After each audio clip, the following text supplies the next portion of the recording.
बिस्मिल्लाहिर्रहमानिर्रहीम अस्सलामुअलैकुम। मैं हूं करामत मुगल और मेरे साथ हैं सईद बलोच साहब। सुप्रीम कोर्ट कवर करते हैं, सीनियर जर्नलिस्ट हैं।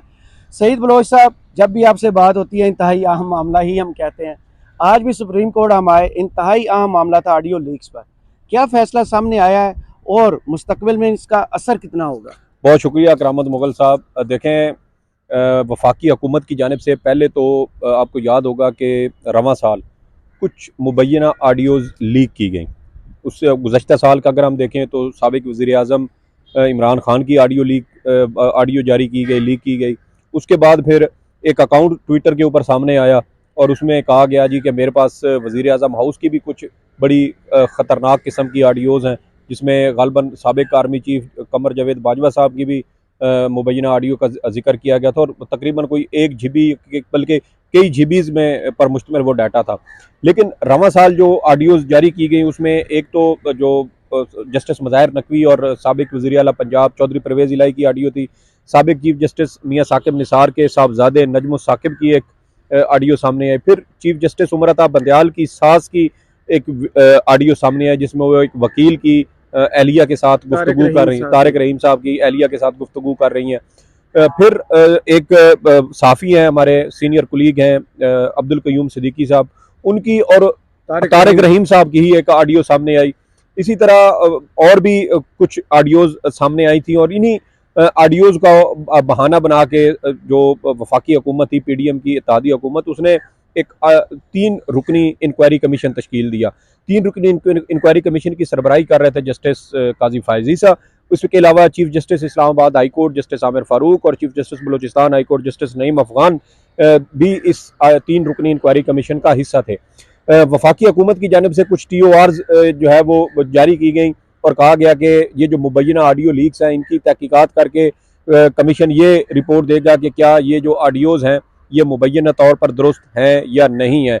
इसके ऊपर फिर 22 मई को इंक्वायरी कमीशन की पहली समाअत हुई और पहली समाअत के साथ ही जो इस ऑडियो लीक्स के मुतासरीन थे, जिसमें सदर supreme court bar Abid Zubairi भी शामिल थे, उन्होंने और कुछ दीगर लोगों ने सुप्रीम कोर्ट में दरखास्तें दायर की और इंक्वायरी कमीशन को जो है वो कार्रवाई से रोकने की इस्तदा की गई। उस पर सुप्रीम कोर्ट ने 26 मई को 5 रुकनी लार्जर बेंच बैठा और 26 तारीख को 5 रुकनी लार्जर बेंच ने इंक्वायरी कमीशन को और उसकी तश्कील और जो नोटिफिकेशन जारी किया गया था और उसको और उसकी जो कार्रवाई थी उसके ऊपर हुक्म इम्तना जारी कर दिया।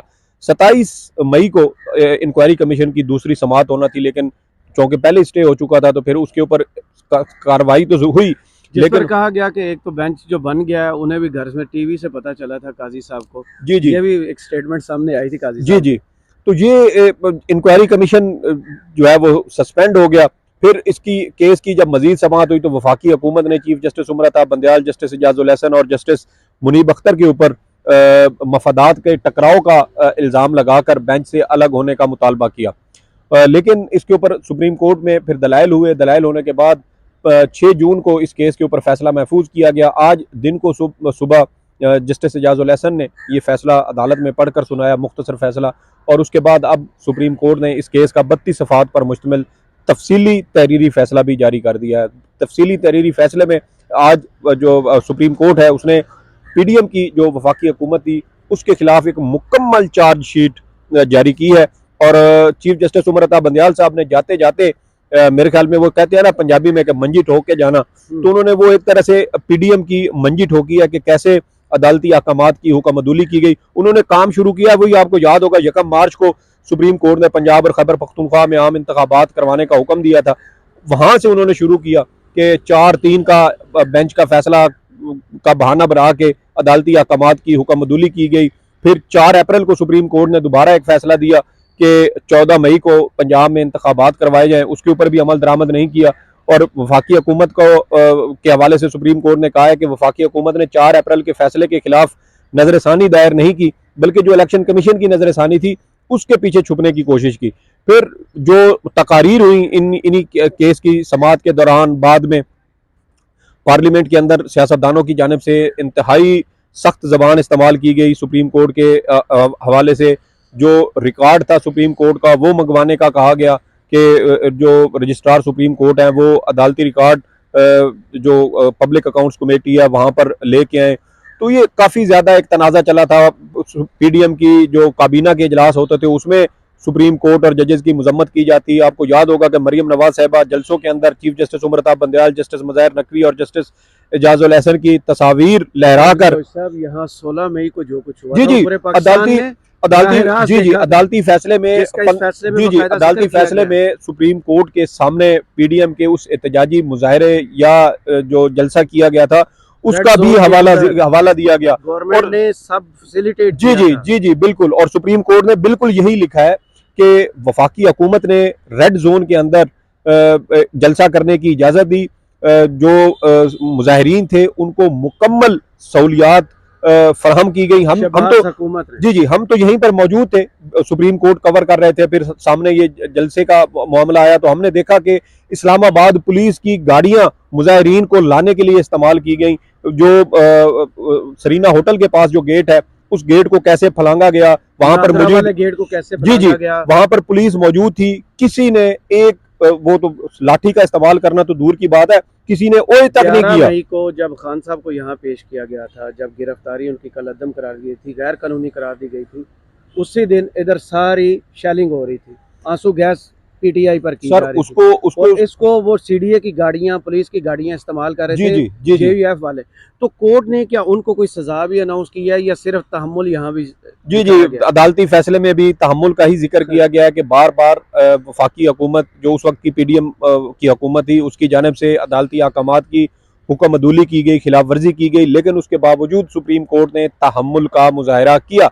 लेकिन अब सवाल यहाँ पर यह पैदा होता है कि तहम्मुल का मुजाहरा आपने उस वक्त कर लिया, अदालती अहकामात पर अमल नहीं हुआ, तो फिर अब जो ये फैसला जारी किया गया है इसका देखें, अब वो वही बात है ना कि अब वो वफाकी हुकूमत ही खत्म हो चुकी, असम्बली तहलील हो चुकी, तो फिर अब ना तो तौहीन अदालत की कार्रवाई जो है वो की जा सकती है। मेरे ख्याल में हुकूमत नहीं, जो उस वक्त एहतियात इस्तेमाल कर रहे थे उन लोगों के खिलाफ तो हो सकती थी ना। वजीर आजम है, जो इंटीरियर मिनिस्टर थे उस वक्त से, सबसे बड़ा तो उस देखिए ये जिक्र भी सुप्रीम कोर्ट ने अपने फैसले में किया है कि जो वफाकी वज़रा थे उस वक्त के, जिसमें मरियम औरंगजेब साहिबा थी, राना सनाउल्लाह साहब थे, वजीर कानून थे, अटार्नी जनरल की जानिब से ये भी सबसे पहले इस्तेलाह इस्तेमाल की गई कि जी ये तो 4-3 का फैसला है, जब 1 मार्च को फैसला आया था।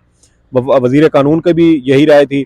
फिर अता तारड़ साहब को आप देख लें, तो वफाकी जो वज़रा थे उनकी जानिब से तो सुप्रीम कोर्ट पर, जजेस पर खुलकर तनकीद की गई, इल्ज़ामात लगाए गए, धमकियां दी गई।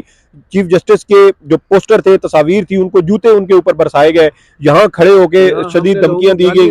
जी नाम लेकर गाली, जी बिल्कुल यही सूरत हाल थी। और उस वक्त मेरे ख्याल में अब चीफ जस्टिस साहब ये समझते हैं कि तौहीन अदालत की कार्रवाई उन्होंने नहीं की, लेकिन शायद जाते जाते उन्होंने ये जो चार्जशीट लगा दी है, यकीनन ये पीडीएम हुकूमत के लिए, उनके वज़रा के लिए एक स्याह धब्बा ज़रूर है कि सुप्रीम कोर्ट के अहकामात के ऊपर अमल दरामद नहीं किया गया। और ये जो फैसला आज आया है, ये जो आने वाले चीफ जस्टिस साहब हैं, ये उनके लिए भी यकीनन आसानियां नहीं लाएगा, मुश्किलात लाएगा, क्योंकि सुप्रीम कोर्ट ये कह चुकी है कि हमने फैसला दिया कि 90 रोज के अंदर इंतखाबात करवाएं, और अदालती फैसले के ऊपर अमल दरामद नहीं किया गया। और अब जब नए चीफ जस्टिस साहब आ रहे हैं, सुप्रीम कोर्ट बार एसोसिएशन और जो दीगर फरीकैन है वो 90 रोज के अंदर इंतखाबात करवाने के लिए दरखास्तें भी दायर कर चुके हैं। गुज़श्ता रोज हमने खबर दी कि सुप्रीम कोर्ट बार एसोसिएशन की दरखास्त को नंबर भी लगा दिया है। तो इम्कान यही है कि शायद चीफ जस्टिस ये जो कौमी असम्बली के इंतखाबात 90 रोज में करवाने का मामला है, ये मुमकिन तौर पर अपनी रिटायरमेंट से पहले फिक्स करके जाएं, इसकी कुछ समातें कर जाएं। और ये भी इम्कान है कि 2 से 3 रोज के अंदर चीफ जस्टिस इसके ऊपर फैसला दें और कहें कि कौमी असम्बली समेत पूरे मुल्क के आम इंतखाबात 90 रोज के अंदर करवाए जाएं। तो फिर जो भी नए चीफ जस्टिस साहब आएंगे उनके लिए अदालती फैसलों को कलअदम करार देना या नजरअंदाज करना किसी सूरत आसान नहीं होगा। चलें, बहुत शुक्रिया सईद बलोच साहब, आपकी तजज़िये का कमेंट्स बॉक्स में जरूर बताइए। वीडियो आपको कैसी लगी, इजाज़त दीजिए, अल्लाह हाफिज़।